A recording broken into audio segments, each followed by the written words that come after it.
As the writer Annie Dillard said, how we spend our days is, of course, how we spend our lives.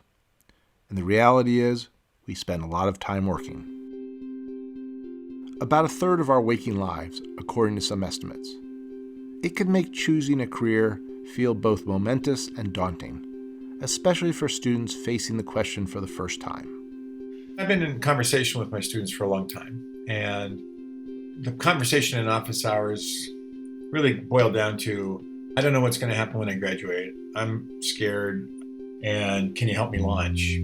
That's Bill Burnett, Executive Director of the Design Program at Stanford University. Burnett has made a name for himself helping people figure out their careers, and it all began in his office. After listening to his students' fears about their futures, Burnett decided to take action. As a designer, he knew where to start. Look, this is obviously a design problem. Designers make things that are new to the world, like an iPhone or a computer.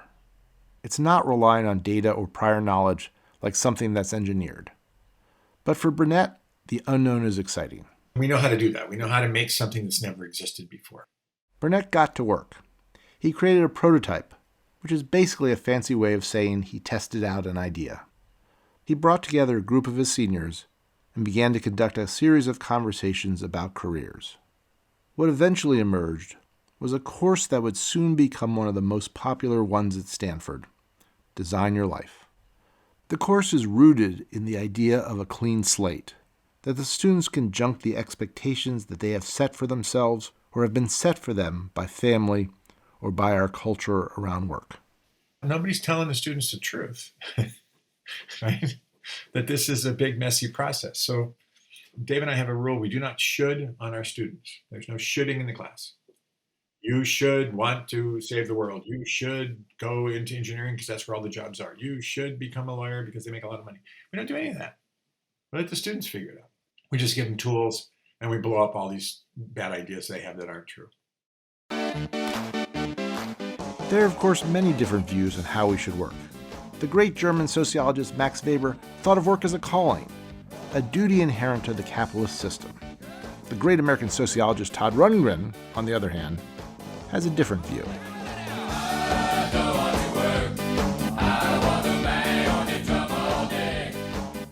On season 2 of the podcast, we explore the nexus of longer life and the necessity of longer careers, and whether longer careers just means more years working as we always have, or whether, as Bill Burnett would put it, we can design into a system that allows for greater flexibility, better work-life balance, and more opportunity that is spread out over more years. From the Stanford Center on Longevity, Century Lives is here to start the conversation.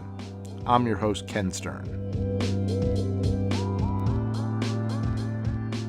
We begin this season on work at a timely moment.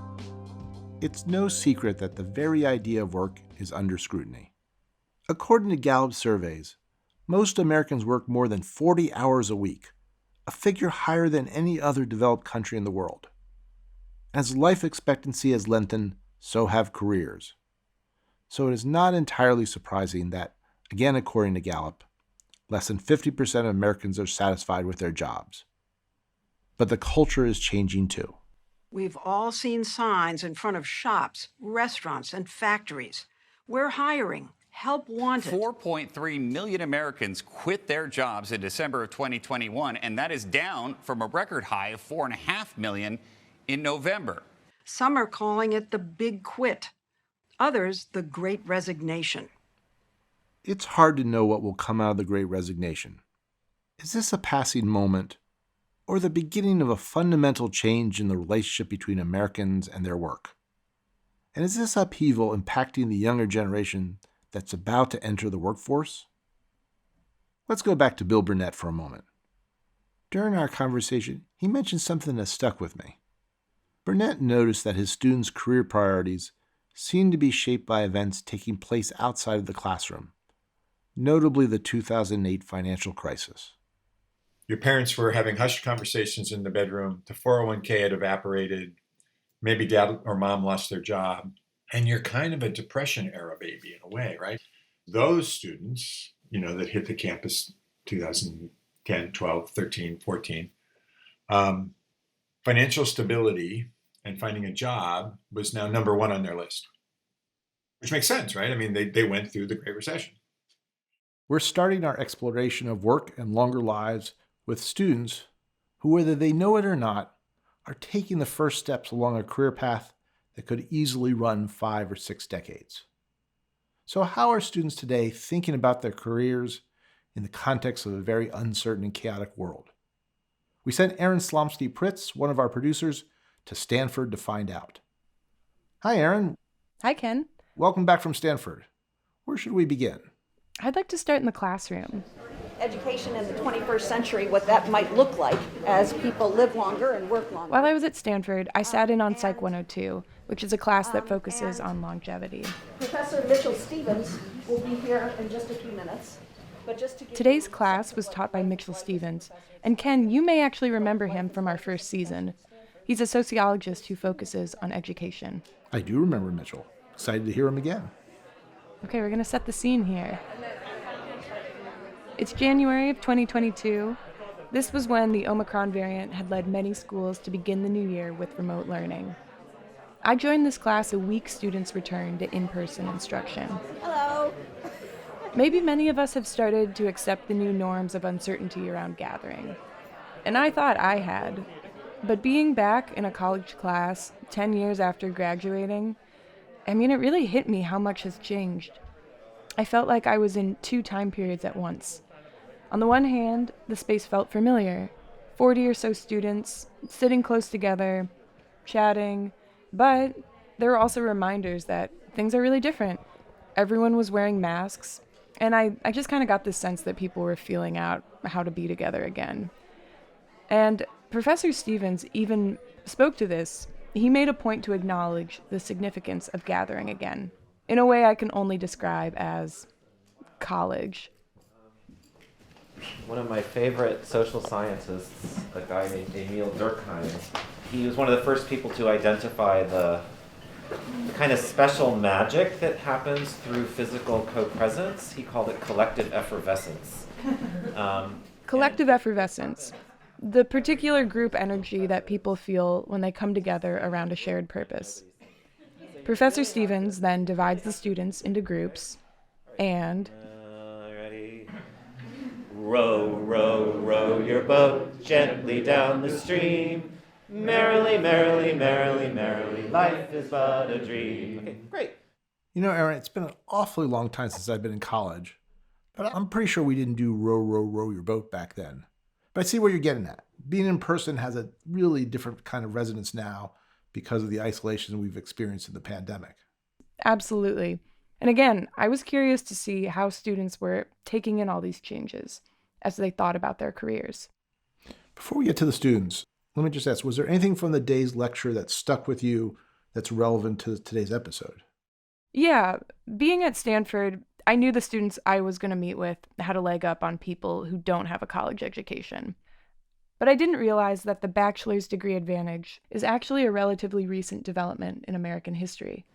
Oh, and by the end of the 20th century, something else, this expansion of college had done something else.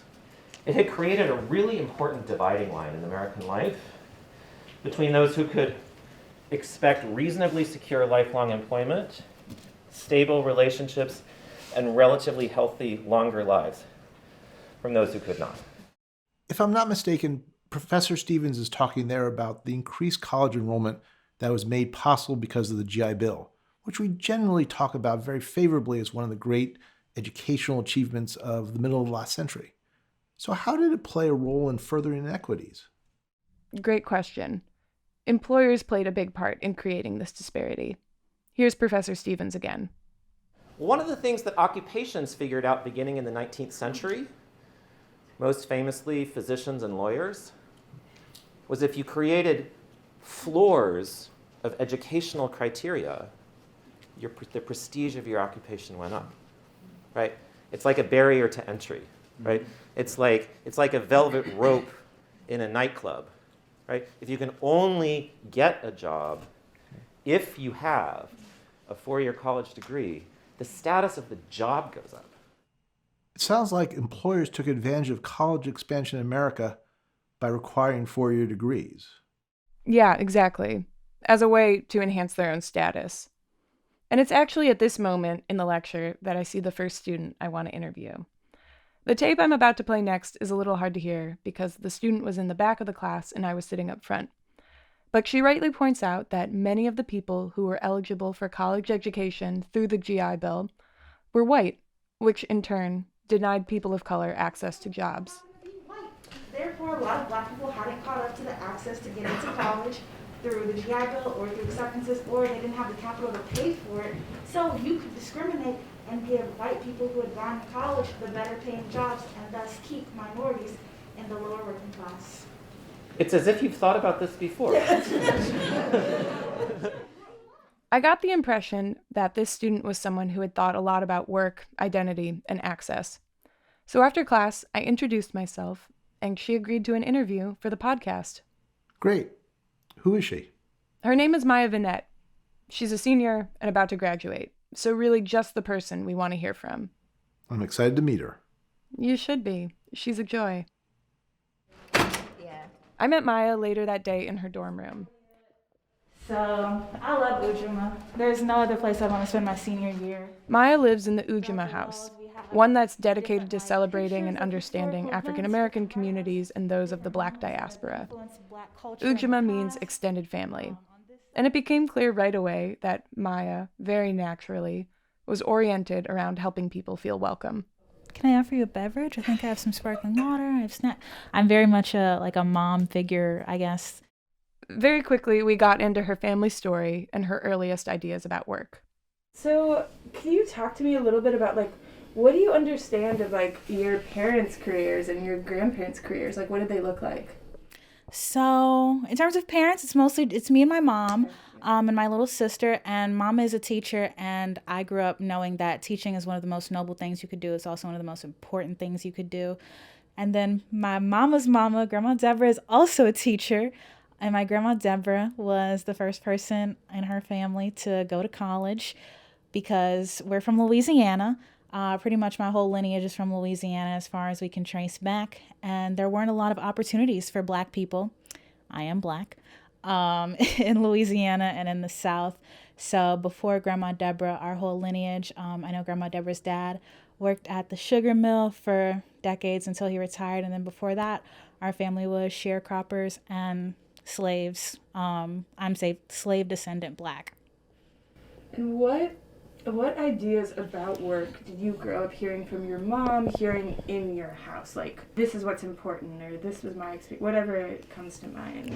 So I definitely learned from my mama that when picking a career and thinking about a job, you have to identify something that you would not mind doing for the rest of your life, because I was raised by a generation of people and a culture of people where people don't really switch careers, especially early on in the career. I know there were times when education was really changing throughout the country and a lot of teachers dropping like flies, quitting. But my mom at that point was already 20 years into her career, and she was like, I'm gonna get these retirement benefits. Quit? I think not. So I kind of had that mindset instilled in me of, okay, when you pick a career, that's important because you got to pick something to support you and your family that you wouldn't mind doing for decades. Given these ideas of work that she grew up hearing, did 𝗲𝗲 come to college with a sense of discovering her passion? Actually, no. Her initial ideas about career had more to do with financial stability.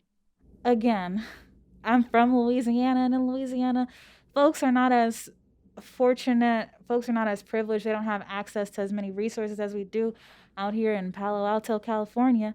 And so my goal, I'm going to be honest, I'm going to call myself out. My goal when I got into Stanford and started at this school was to make money. That was the goal. How I did it, details. So like the overachieving student that she is, she followed this goal right away. I got a job at a major tech company one summer. And at Stanford, we are really taught that jobs at these tech companies, these consulting firms, that is the kind of the holy grail of what you can achieve as a young Stanford student in the Silicon Valley. And I loved my paycheck when I was working at this tech company. My paycheck, wow, that. I think my paycheck as an intern might have been bigger than my mom's monthly salary. And I thought that paycheck, if this was just a glimpse of what I was going to get for the rest of my life, would make me so happy. Maya happened to take this job during the summer of 2020. And working remotely that first summer had a huge impact on her ideas about career. And then do you know what happened? A global pandemic came. And do you know what happened after that? The world shut down. So do you know what I couldn't do? Leave my house and spend the money that I had spent my whole life thinking was my goal. And so that really kind of made me rethink my career of, if I'm just doing something for money, for a check, I won't always be able to spend the money. Money will give me things that will bring me temporary happiness, but it may not leave me fulfilled, like the actual cold, hard cash itself. It was during this time, working alone in a room, that Maya began to ask herself the hard questions about what she actually wanted to do with her life. What is it that I love doing? Talking to people, telling stories, learning, informing. Am I ready to take that leap? And ultimately, the answer was yes. And I said, a job shouldn't just completely be about money if I'm going to be doing this for the entirety of my life. That's interesting. It feels like a microcosm of what we're seeing happening across the country as part of the big quit. People leaving jobs to pursue the things they feel passionate about. What's Maya hoping to do after graduation? Yeah, I'm applying to get my master's degree in journalism, broadcast specifically, applied to a few different schools. Who would have thought, a little girl from Louisiana, a broadcast journalist? I know it sounds crazy to me too, but hopefully when these acceptances roll around, God willing, it'll be more of a reality than a dream. It doesn't sound crazy to me at all. I think she'll be great. So in addition to Maya, there's one other student I want you to meet. His name is 𝗕𝗓𝗄𝐿. He and I spent some time chatting after class, and he really stuck out to me as someone who has thought quite a bit about how to choose a career that will prepare you for an uncertain future. Yeah, so I guess originally I am from Venezuela. I was born and raised there until I was 13. I then moved to Miami due to the humanitarian crisis in my country. I didn't speak any English. I didn't know what an SAT was until I was deep into junior year of high school. So high school was by and large not great for me, unlike most Stanford students who, excel in that environment. Manny spent his years of high school working very hard to catch up with his peers. For example, the math sequence in my prior school was totally different. So when I moved to the US, I was in Algebra 1, and I didn't know what an XY plane was. Something that was so basic that everyone had learned since 6th grade or something. And a lot of it was me having to do research on my own or watch videos and ask for help. Manny graduated from high school and went to Miami-Dade College in Florida. He was accepted into their honors college, and from there, he transferred to Stanford. Just to give you a sense of how exceptional this is, Stanford accepts about 1% of transfer applicants. Manny's parents are farmers, and before going to college, Manny decided that he was going to study to become a doctor. I asked him about that choice. I think just growing up in Venezuela, seeing living through a political crisis, I saw how many jobs could literally be destroyed and they could come and go, and how the government could seize entire industries. And I think that implanted a belief that that I really desired to have a job that would always be in demand growing up, because I never knew what was coming. And my dad always told me doctors and engineers will always be needed anywhere in the world. And I think that definitely shaped my views on work. So it sounds like having a sense of security, both security and then flexibility, where if you needed to change quickly, you could do that. Those are the two things? I think so. And I think part of that is because we're family. I'm an immigrant from a family of immigrants who immigrated from Portugal to Venezuela and then the States. So literally change has been the ethos of our life. I'd never know what the future holds for me. And I now view that more enthusiastically. But I think growing up, having that sense of I can be anywhere in the world and still flourish was really important. It sounds like Manny has a sense of what he wants to do going forward. Does he imagine his career being pretty linear? Yeah, I actually asked him that question. And let's say you had to draw out your career, what does that line look like? Is it a straight line? Are there pauses for like caretaking or other things that come up in life? Like, how do you imagine that? You know what? That's a really interesting question because I'd always thought of my career as like very different. It's so interesting because it's a big part of my identity, actually. Yet I always thought of it as different from my personal life. So when you mentioned the idea of like pausing for caregiving, I was like, oh, I had never really thought of that as something that could affect my career. I think part of it because my parents did take care of our grandparents simultaneously while working on their own careers. So I was never really able to decouple the two. And therefore, I still kind of think that my journey will largely be more like linear. Definitely think that in the earlier stages, you're like more working towards getting the degrees that you have to get. And then, after that point, I think it's really up to me to take it either all the way up exponentially, take it a little easy, I think I'll have to wait and see. Manny is also very interested in the idea of longevity. He sees a lot of potential in the possibility that many of us will be working longer than previous generations. I think we should all frame this as more like a positive experience for all, because what this means for many people is that you get to have a second or third career. And that to me is exciting because I've always thought of myself as a generalist. So I could have a full course of a medical career and then decide, you know what, I'm going to get a PhD in philosophy for the heck of it. And I could do that and I can become an academic. Or I could explore many of the domains that I just outlined, perhaps in more depth, or if I wasn't able to get to them, I could do that at that point.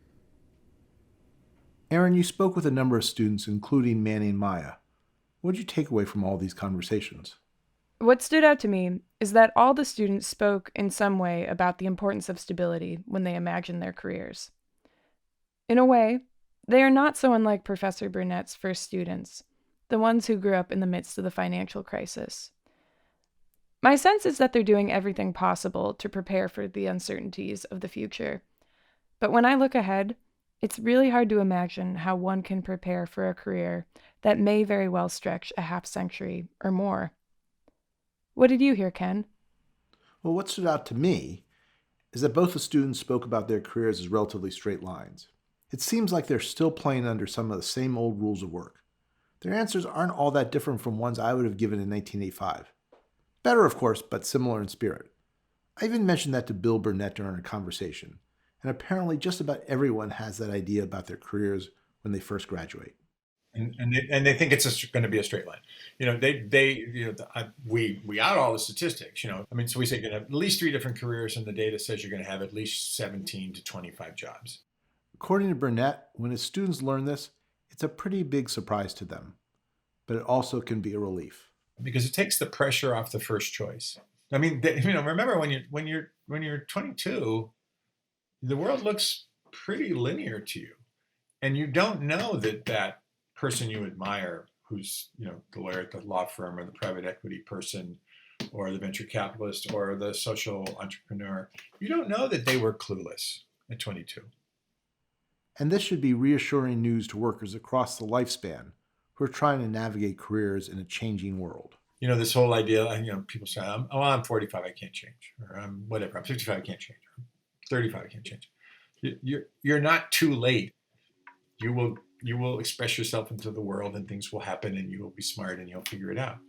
If you stay, again, there are going to be a lot of changes. And the way you stay resilient and the way you stay nimble is develop lots of options, think of yourself as a designer, prototype your way into future possibilities, all these things. As with so many things, Americans have a complicated relationship with work.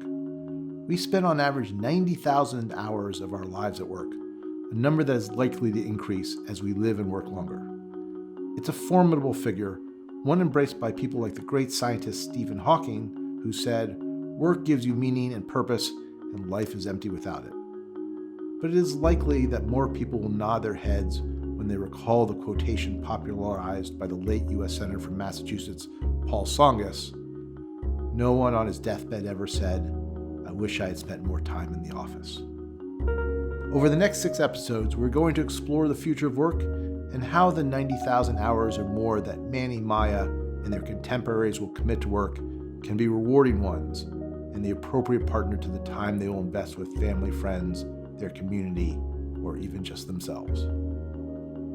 It's going to be a journey, and we'll start next week with the pressing question of what do we get from this work thing anyway? And why do we as Americans spend so much time with it? I hope you will join us. The producers of Century Lives are Carrie Thompson, Aaron Slomsky-Pritz, and Cameron Chertavian. Music for this episode was provided by 𝗕𝗏𝗏 and the Audio Network. Archival audio from CBS News and 60 Minutes. Century Lives is a production of the Stanford Center on Longevity, where our mission is to support ideas and research so that century-long lives are healthy and rewarding ones. You can find out more about us at longevity.stanford.edu. Support for the Stanford Center on Longevity comes from the Annenberg Foundation, dedicated to addressing the critical issues of our time through innovation, community, compassion, and communication. Thanks for listening. I'm Ken Stern.